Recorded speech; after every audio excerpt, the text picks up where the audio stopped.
Hello everyone, my name is Raj. ഇന്ന് നമ്മൾ പഠിക്കാൻ പോകുന്ന ടോപ്പിക് മിനറൽസിനെ കുറിച്ചിട്ടാണ്. അവരുടെ മെറ്റബോളിസം ആൻഡ് എസ്റ്റിമേഷൻസ്. ടോട്ടലി 10 മിനറൽസിനെ കുറിച്ച് നമ്മൾ ഡിസ്കസ് ചെയ്യുന്നുണ്ട്. Calcium, phosphate, magnesium, sodium, potassium chloride, iron, copper, zinc and iodine. അപ്പോൾ ഇവരുടെ മെറ്റബോളിസം എടുത്ത് കഴിഞ്ഞിട്ട് മാത്രം നമ്മൾ എസ്റ്റിമേഷൻസ് എടുക്കുന്നതായിരിക്കുള്ളൂ. ആൻഡ് നമുക്ക് തുടങ്ങാം. What are minerals? Minerals are inorganic elements essential for normal physiological and biochemical functioning of the body. They are required in small but significant amounts and cannot be synthesized by the body. Hence must be obtained from diet. അപ്പോൾ എന്താണ് minerals? ഞാൻ പറഞ്ഞു, ഇവർ inorganic elements ആണ്. Inorganic elements എന്ന് പറഞ്ഞു കഴിഞ്ഞാൽ living ഓർഗാനിസത്തിൽ നിന്നും ഡിറൈവ് ചെയ്യാത്ത, നാച്ചുറലി നമ്മുടെ എൻവയോൺമെൻറ്റിൽ കാണപ്പെടുന്ന കാർബൺ, ഹൈഡ്രജൻ ബോൺസ് അടങ്ങാത്ത എലമെൻറ്റ്സിനാണ് ഇനോർഗാനിക് എലമെൻറ്റ്സ് എന്ന് പറയുന്നത്.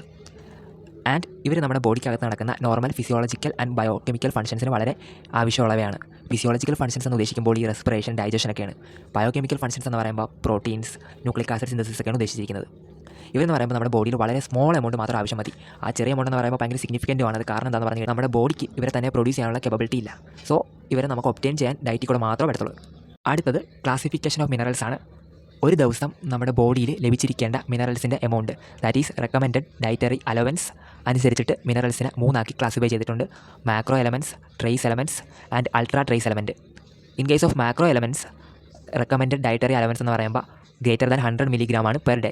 അതായത് ഒരു ദിവസം ആ ഒരു മിനറൽ മിനിമം 100 മില്ലിഗ്രാമിൽ കൂടുതലെങ്കിലും നമ്മുടെ ബോഡിക്ക് റിസീവ് ചെയ്തിരിക്കണം. ആ ഗണത്തിൽപ്പെടുന്ന ആൾക്കാരാണ് calcium, phosphate, magnesium, sodium, potassium chloride ഒക്കെ. അടുത്തത് ട്രേസ് എലമെൻറ്റ്സ് ആണ്. ഇവരെന്ന് പറയുമ്പോൾ ഒരു ദിവസം ബിറ്റ്വീൻ 1 to 100 മില്ലിഗ്രാമിനുള്ളിൽ നമുക്ക് ബോഡിക്ക് റിസീവ് ചെയ്ത് വെച്ചാൽ മതി. അവത്തിൽപ്പെടുന്ന ആൾക്കാരാണ് iron, zinc and copper. And finally ultra trace elements. ഇവരുടെ ആർ ഡി എന്ന് പറയുമ്പോൾ less than 1 milligram per day ഉള്ളൂ. അവത്തിൽപ്പെടുന്നതാണ് iodine. Next let's discuss about general functions of these minerals. ഏറ്റവും ആദ്യം എന്ന് പറയുമ്പോൾ അവരുടെ സ്ട്രക്ചറൽ റോൾ എടുക്കാം. ഈ കാൽഷ്യവും ഫോസ്ഫേറ്റും ബോൺസിൻ്റെയും ടീത്തിൻ്റെയൊക്കെ മിനറലൈസേഷന് വേണ്ടി സഹായിക്കുന്നുണ്ട്. അതായത് ഈ കാൽഷ്യവും ഫോസ്ഫേറ്റും കൂടെ കമ്പൈൻ ചെയ്തിട്ട് ഹൈഡ്രോക്സി അപ്പിറ്റൈറ്റ് എന്ന് പറയുന്ന ഒരു ക്രിസ്റ്റൽ ഫോം ചെയ്യുന്നുണ്ട്. ആ ക്രിസ്റ്റലാണ് ബോൺസിനൊക്കെ ഹാർഡ്നെസ്സും സ്ട്രെങ്ത് ഒക്കെ കൊടുക്കുന്നത്. അതാണ് കാൽഷ്യത്തിൻ്റെയും ഫോസ്ഫേറ്റിൻ്റെ സ്ട്രക്ചറൽ റോൾ എന്ന് പറയുമ്പോൾ. അടുത്തത് മഗ്നീഷ്യം. നമ്മുടെ ബോഡിയിൽ ATP ഒരിക്കലും ഫ്രീ ആയിട്ട് കാണപ്പെടുന്നില്ല.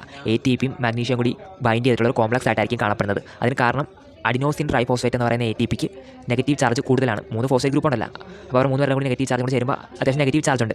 ആ 3 ഫോസ്ഫേറ്റ് ഗ്രൂപ്പും പരസ്പരം റിപ്പൽ ചെയ്യും. ആ റിപ്പലിറ്റിനെ സ്റ്റെബിലൈസ് ചെയ്യാൻ വേണ്ടിയിട്ടാണ് ഈ Mg2+ എന്ന് പറയുന്ന ഒരു കാറ്റയോൺ അവിടെ ATP ആയിട്ട് ബൈൻഡ് ചെയ്തിട്ട് കോംപ്ലക്സ് ഫോം ചെയ്യുന്നത്.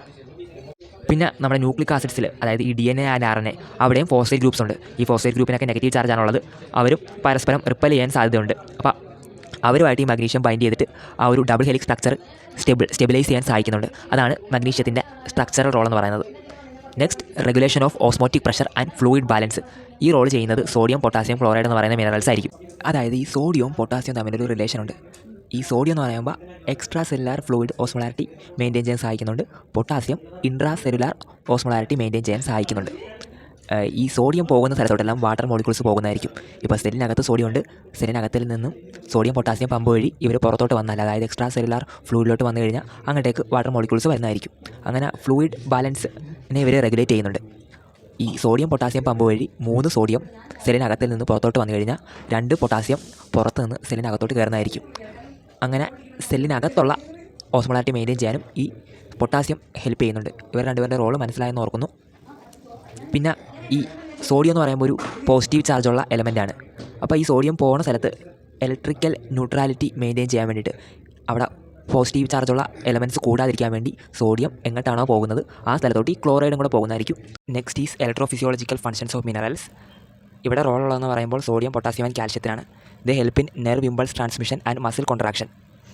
നെർവ്സ് ആയിരിക്കും ഈ ഒരു നെർവ് ഇമ്പൾസിനെ ട്രാൻസ്മിറ്റ് ചെയ്യുന്നത്. നെർവ് ഇമ്പൾസ് ട്രാൻസ്മിഷൻ നടക്കണമെങ്കിൽ ആ ഒരു നെർവിൽ ഡീപോളറൈസേഷൻ നടക്കണം ആൻഡ് റീപോളറൈസേഷൻ നടക്കണം.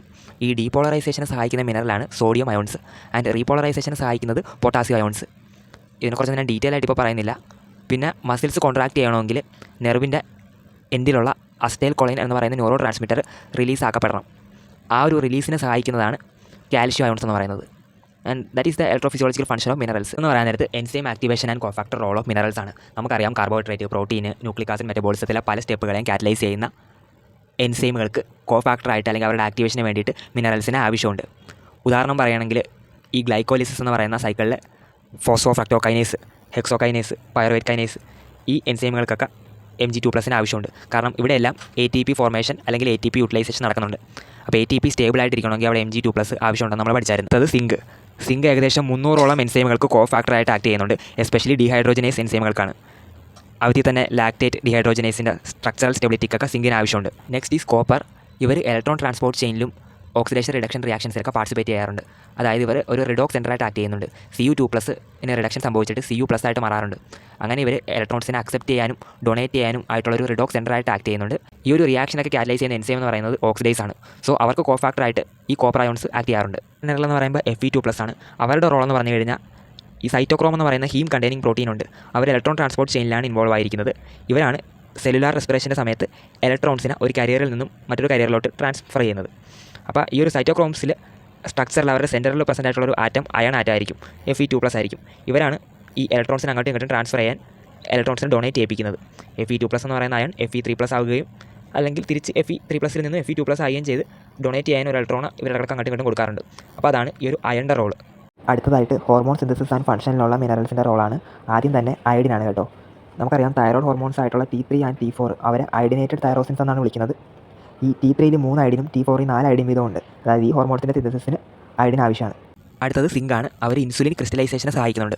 അതായത് നമ്മുടെ ബോഡിയിൽ ഇൻസുലിൻ സ്റ്റോർ ചെയ്യുന്നതെന്ന് പറയുമ്പോൾ പാൻക്രിയാസിൻ്റെ ബീറ്റാ സെൽസിനകത്താണ്. അതിനകത്ത് സെക്രട്ടറി ഗ്രാനൂൾസിൽ സിങ്ക് ഇൻസുലിൻ ഹെക്സാമറായിട്ടാണ് സ്റ്റോർ ചെയ്തിരിക്കുന്നത്. ഈ ഒരു ഹെക്സാമർ സ്ട്രക്ചറിനായിരിക്കും കൂടുതൽ സ്റ്റെബിലിറ്റി ഉള്ളത്. അപ്പോൾ ഈ ഒരു ഹെക്സാമർ സ്ട്രക്ചർ അറ്റൈൻ ചെയ്യാൻ വേണ്ടിയിട്ട് ഇൻസുലിൻ മോളിക്യൂൾസിനെ സിങ്ക് അയോൺ ബൈൻഡ് ചെയ്തിരിക്കും. ഈ ഒരു സ്ട്രക്ചർ എന്ന് പറയുമ്പോൾ ഇൻസുലിൻ ഒറ്റക്ക് നിൽക്കുന്നതിനേക്കാളും, അതായത് ഇൻസുലിൻ മോണോമേഴ്സിനേക്കാളും കൂടുതൽ സ്റ്റേബിളാണ്. സോ അങ്ങനെ സിങ്ക് ഇൻസുലിൻ ക്രിസ്റ്റലൈസേഷന് സഹായിക്കുന്നുണ്ട്. Next is acid base balance ആണ്. ഇതിൽ റോളുള്ളതെന്ന് പറയുമ്പോൾ ഫോസ്ഫേറ്റിനും ക്ലോറൈഡിനുമാണ്. കാരണം ആസിഡ് ബേസ് ബാലൻസ് മെയിൻറ്റെയിൻ ചെയ്യാൻ ഉപയോഗിക്കുന്ന സൊല്യൂഷൻസിനെയാണ് ബഫർസ് എന്ന് വിളിക്കുന്നത്. ഈ ബഫറിൽ പെടുന്ന ഒരു എക്സാമ്പിളാണ് ഫോസ്ഫേറ്റ് ബഫർ. ഫോസ്ഫേറ്റ് ബഫറിൽ ഫോസ്ഫേറ്റ് ആവശ്യമുണ്ട്. Phosphate is A mineral. Next is chloride ion which maintains electrical neutrality. അതായത് ക്ലോറൈഡ് അയോൺസ് നെഗറ്റീവ്ലി ചാർജറാണ്.